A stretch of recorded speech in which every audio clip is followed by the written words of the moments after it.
Assalamualaikum warahmatullahi wabarakatuh. Sebelumnya, perkenalkan nama saya Nisa Gusyariani dengan NIM 2038017 dari program studi pendidikan IPS semester 6. Saya akan menjelaskan materi tentang teorisasi demokrasi dan demokrasi masa kini untuk memenuhi ujian tengah semester dari mata kuliah Demokrasi dan HAM. Demokrasi pengertiannya secara etimologis dalam bahasa Yunani, demokrasi berasal dari kata demos, rakyat, dan kratos atau kekuatan, yang secara harfiah apabila digabungkan memiliki makna kekuatan rakyat. Menurut Aristoteles menjelaskan bahwa demokrasi ialah suatu bentuk pemerintahan rakyat karena kekuasaan pemerintahan oleh rakyat juga merupakan hak bagi rakyat untuk mempertahankan, mengatur, dan melindungi diri dari setiap paksaan dalam suatu badan yang diserahkan untuk pemerintah.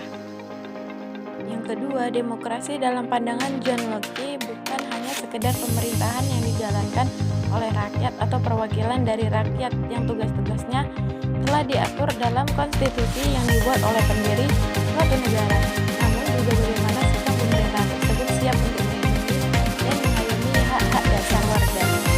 Ketiga, menurut Montesquieu, kekuasaan harus dibagi untuk menghindari pemerintahan yang absolut demi menjamin teriaksannya kedaulatan rakyat.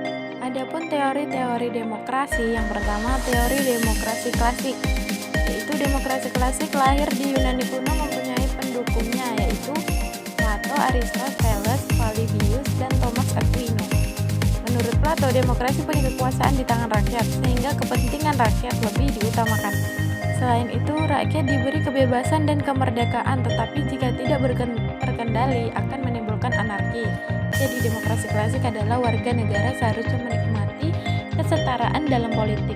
Mereka memiliki kebebasan pemerintahan dan diperintah secara bergiliran. Ada ciri-ciri demokrasi klasik. Yang pertama, masyarakat bisa berpartisipasi langsung dalam badan legislatif dan yudikatif. Yang kedua, masyarakat punya kekuasaan tertinggi. Ketiga, lingkup kekuasaan tertinggi menjangkau seluruh urusan umum di kota. Yang kedua, ada civic virtue. Civic virtue adalah kemauan dari warga negara untuk menempatkan kepentingan umum di atas kepentingan pribadi. Civic virtue merupakan domain psikososial individu yang secara substantif memiliki dua unsur yaitu civic disposition dan civic commitment. Juga ada teori psikomotorik. Selanjutnya ada demokrasi masa kini. Konsep demokrasi semula lahir dari pemikiran mengenai hubungan negara dan hukum di Yunani kuno dan dipraktikkan dalam hidup berbagai antara abad ke-4 sebelum Masehi sampai abad ke-6 Masehi.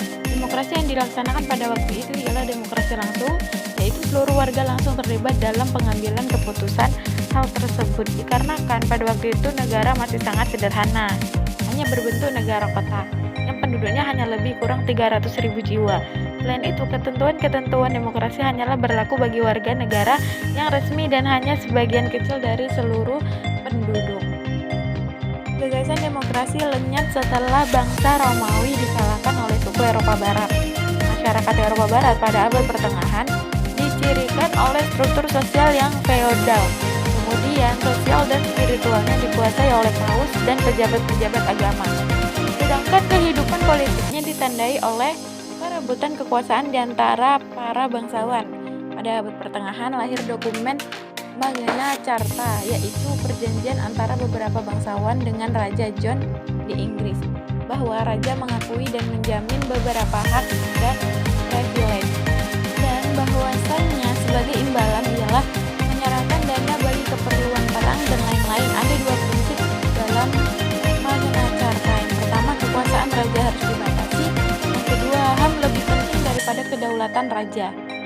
Bentuk demokrasi. Secara umum, para sarjana membedakan demokrasi ke dalam dua jenis, yaitu demokrasi langsung dan demokrasi tidak langsung. Perkembangan demokrasi Indonesia. Perkembangan demokrasi Indonesia dapat dibagi dalam 4 periode. Yang pertama, periode 1945 sampai 1959. Masa demokrasi parlementer yang menonjolkan peranan parlemen serta partai-partai. periode 1959 sampai 1965, masa demokrasi terpimpin yang dalam banyak aspek telah menyimpang dari demokrasi konstitusional dan lebih menampilkan dominasi presiden dan terbatasnya peran partai politik serta peran ABRI sebagai unsur sosial atau politik semakin meluas. Periode 1966 sampai 1998, masa demokrasi Pancasila era Orde Baru yang merupakan demokrasi konstitusional yang menunjukkan sistem presidensial. Periode 1999 sampai dengan sekarang, masa demokrasi Pancasila, demokrasi konstitusional era reformasi dengan berakar pada kekuatan multipartai yang berusaha mengembalikan perimbangan kekuatan antar lembaga negara, antar eksekutif, legislatif, dan yudisial. Dalam Undang-Undang Dasar Negara Republik Indonesia tahun 1945 dengan menyebutkan kota demokrasi secara eksplisit surat akan tetapi dalam demokrasi termuat dalam batang tubuh atau pasal 2 Undang-Undang Dasar Negara Republik Indonesia tahun 1945.